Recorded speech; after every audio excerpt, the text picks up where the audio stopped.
Everyone, मेरा नाम है अजय कुमार द्विवेदी और मैं हूं आपका इंग्लिश टीचर। बच्चों, आज हम लोग रीडिंग करने जा रहे हैं क्लास 9 की फर्स्ट बुक बिहेव का lesson number 2 the sound of music. बच्चों, बहुत अच्छी स्टोरी है और इस स्टोरी की हीरोइन है एवलिन ग्लेनी।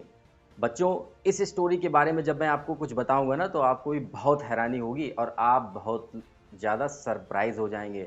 बच्चों, एवलिन ग्लेनी जो हैं वो डीफ हैं। डीफ का मतलब जिनकी सुनने की शक्ति बहुत कम होती है या बिल्कुल नहीं होती है।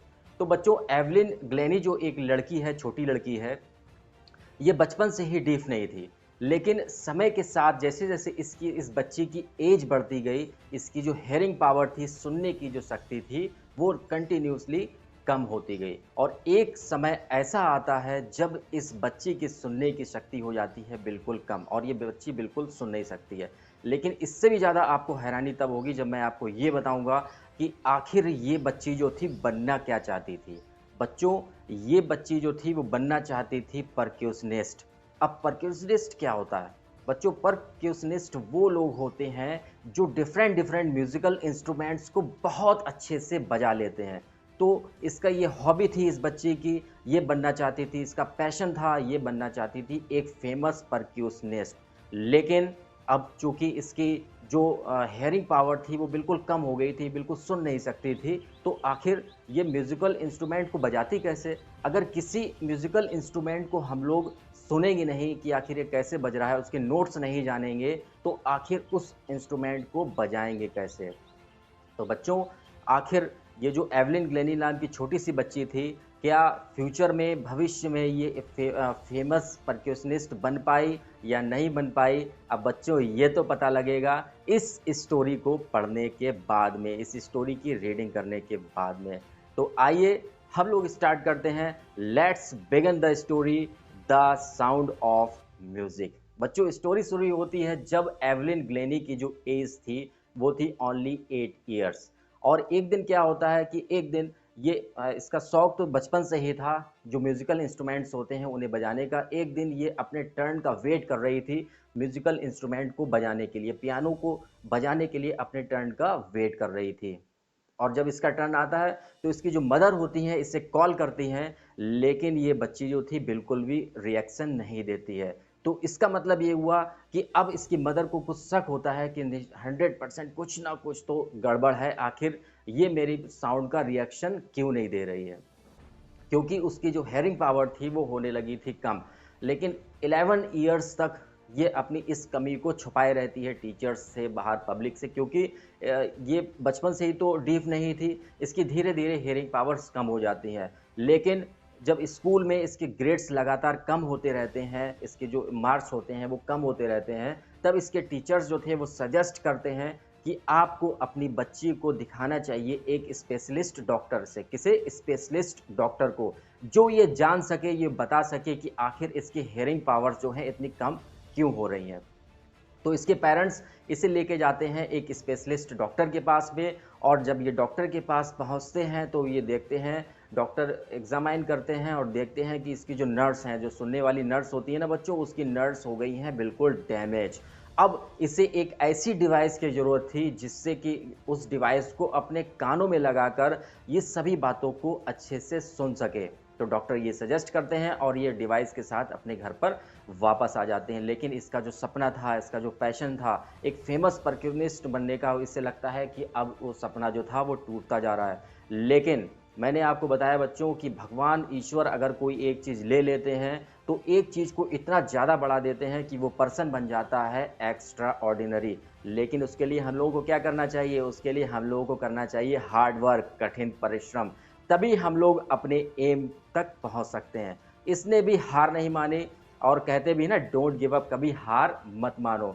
तो इस बच्ची ने भी कभी हार नहीं मानी और ये डिसाइड कर लेती है। डिसाइड कब करती है? जब ये एक छोटी सी बच्ची, दूसरी जो बच्ची होती है, उसे जाइलोफोन बजाते हुए देखती है। जाइलोफोन भी बच्चों एक छोटा सा इंस्ट्रूमेंट होता है, म्यूजिकल इंस्ट्रूमेंट होता है, उसे बजाते हुए एक बच्चे को देखती है और उसी दिन ये बच्ची डिसाइड कर लेती है, एवलिन ग्लेनी, कि मुझे भी फेमस परक्यूशनिस्ट बनना है, चाहे कुछ भी हो जाए। और उसमें इसकी एक मदद करते हैं जिनका नाम होता है, वो भी फेमस परक्यूशनिस्ट थे, उनका नाम था रोब फॉर्म्स। तो वो इनकी काफ़ी मदद करते हैं। वो क्या करते हैं कि इस बच्ची के साथ में एक एक्सरसाइज करते हैं। आखिर वो एक्सरसाइज कौन सी थी, मैं बताता हूँ आपको बच्चों कि वो आखिर एक्सरसाइज थी कौन सी। उन्होंने क्या किया, जो फेमस परक्यूशनिस्ट थे, जिन्हें एवलिन ग्लेनी ने अपना गुरु बनाया था, उन्होंने एक एक्सरसाइज करी। उन्होंने 2 ड्रम्स लिए। कितने ड्रम्स लिए? 2 ड्रम्स लिए, जो म्यूजिकल इंस्ट्रूमेंट्स वाले ड्रम होते हैं ना, वो लिए, और उन्हें डिफरेंट डिफरेंट नोट्स पर सेट किया। और सेट करने के बाद में एवलिन ग्लेनी से ये बोलते हैं कि आपको इसके साउंड को फील करना है, ना कि सुनना है। सुनना नहीं है बच्चों, उसके साउंड को फील करना है। उसमें जो वाइब्रेशंस निकलती हैं, उन वाइब्रेशंस को फील करना है। शुरू में तो एवलिन ग्लेनी को बहुत सारी प्रॉब्लम हुई, बहुत प्रॉब्लम्स को इसने फेस किया, इसके तो कुछ समझ में ही नहीं आता था। लेकिन इसने हार नहीं मानी और अपने दिल और दिमाग को खोल दिया, अपनी सभी सेंसेस को खोल दिया, सभी इंद्रियों को खोल दिया उस साउंड को फील करने के लिए। उसमें जो वाइब्रेशंस आ रही हैं, उन वाइब्रेशंस को इस बच्ची ने फील किया अपने सेंसेस से, अपने सेंस से, इंद्रियों से। और इसके बाद में इसने बहुत जल्दी कवर किया और धीरे धीरे इसकी जो समझ थी म्यूजिकल इंस्ट्रूमेंट्स की, वो बहुत ज़्यादा बढ़ती गई। और ये लगातार अपना प्रयास करती रही, कठिन परिश्रम करती रही, हार्ड वर्क करती रही। और एक समय बच्चों ऐसा आया कि ये भी बच्ची बन गई एक फेमस परक्यूशनिस्ट। इसने भी बहुत सारे जो म्यूजिकल इंस्ट्रूमेंट थे, इन्हें बजाने में महारत हासिल कर लिया। बच्चों, इसने हार नहीं मानी थी। हालांकि इसके जो टीचर्स थे, स्कूल में जो टीचर्स थे ना, उन्होंने भी इसे डिस्करेज किया था, कहा था कि अब इस बच्चे का कुछ नहीं हो सकता है, अब तो इस बच्चे को एक स्पेशलिस्ट टीचर की ज़रूरत है जो इसे पढ़ा सके, क्योंकि वो हो गई थी बिल्कुल डीफ, इसे सुनाई नहीं पड़ रहा था। लेकिन सुनाई ना पड़ने के बाद भी अगर कोई व्यक्ति, कोई बच्चा अगर किसी म्यूज़िकल इंस्ट्रूमेंट को बजा लेता है, तो ये बहुत बड़ी बात है। क्योंकि जब हम किसी म्यूजिकल इंस्ट्रूमेंट को सुनेंगे ही नहीं, उसमें क्या साउंड निकल रहा है, तो आखिर उसे प्ले कैसे करेंगे। लेकिन इसने फील करके उन इंस्ट्रूमेंट को कि आखिर उनसे वाइब्रेशंस कैसी आ रही हैं, उन वाइब्रेशन को इस बच्ची ने फील किया और आखिर एक दिन ये बन गई फेमस परक्यूशनिस्ट। बच्चों, इसने जो अपना परफॉर्मेंस थी सिर्फ एक जगह पर ही नहीं दी, यूनाइटेड किंगडम के डिफरेंट डिफरेंट जगह पर ये गई। कहाँ गई? एक ऑर्केस्ट्रा, इस बच्ची ने एक ऑर्केस्ट्रा पार्टी को बनाया और ऑर्केस्ट्रा पार्टी के एक मेंबर के रूप में यूनाइटेड किंगडम के कई पार्ट्स में गई और अपना परफॉर्मेंस किया। और इसके बाद भी ये रुकी नहीं बच्चों, यहाँ पर इसके बाद इसने रॉयल एकेडमी ऑफ म्यूजिक में एडमिशन लेने के लिए जब ऑडिशन देने गई ना, तो आपको ये जानकर बहुत सरप्राइज हो जाएंगे। इसके जो मार्क्स आए, इसने जो नोट्स बजाए और उसके आधार पर, उसके बेस पे जो इसे मार्क्स मिले हैं, वो रॉयल एकेडमी ऑफ म्यूज़िक के जो पिछला इतिहास रहा है, उस इतिहास में किसी भी स्टूडेंट ने इतने हाईएस्ट स्कोर नहीं किया है। ना हैरानी की बात, आखिर इस बच्ची ने बहुत बड़ा कमाल किया था। और कमाल इसलिए था क्योंकि ये बच्ची डीफ थी, सुन नहीं सकती थी। सुन ना सकने के बाद भी इसने इस स्टेज तक पहुंची, इस ऊंचाई तक पहुंची, उस मुकाम तक पहुंची और लगातार इसने मेहनत करके अपने आप को साबित किया दुनिया के सामने। जबकि दुनिया वालों ने इसे क्या किया? दुनिया वालों ने इसे डिस्करेज करने की कोशिश की।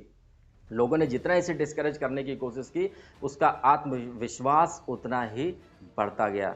तो बच्चों, इस स्टोरी से हमें मोटिवेशन भी यही मिलती, प्रेरणा भी यही मिलती है कि हमें लाइफ में कभी भी हार नहीं माननी चाहिए।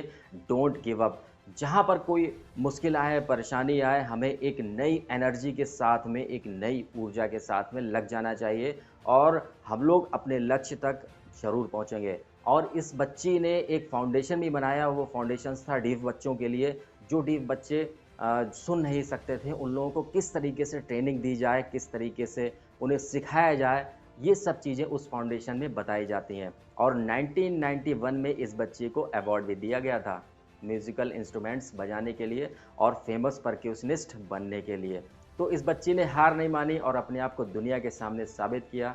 बच्ची ने बहुत कुछ सिखाया और हम लोगों को भी इस लड़की से, एवलिन ग्लेनी से बहुत कुछ सीखना चाहिए। कभी हार नहीं माने। जब कभी भी मुश्किल आए, तकलीफ़ आए, परेशानी आए, हम लोग एक नई एनर्जी के साथ में अपने काम में लग जाएं, तो हम लोग भी अपने एम में सक्सेस होंगे।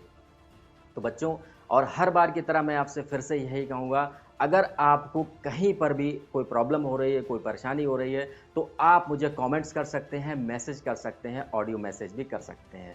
मैं सभी मैसेज का रिस्पांस ज़रूर दूंगा। तो बच्चों ये तो था फर्स्ट पार्ट एवलिन ग्लेनी का, और इसका जो सेकंड पार्ट है वो हम लोग नेक्स्ट वीडियो में पढ़ेंगे।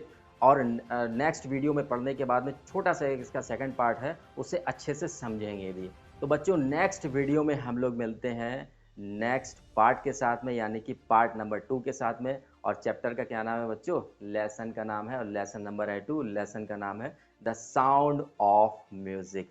तब तक के लिए मुझे इजाज़त दीजिए, और नेक्स्ट वीडियो में हम लोग मिलेंगे नेक्स्ट पार्ट के साथ में। तब तक के लिए गुड बाय, थैंक यू।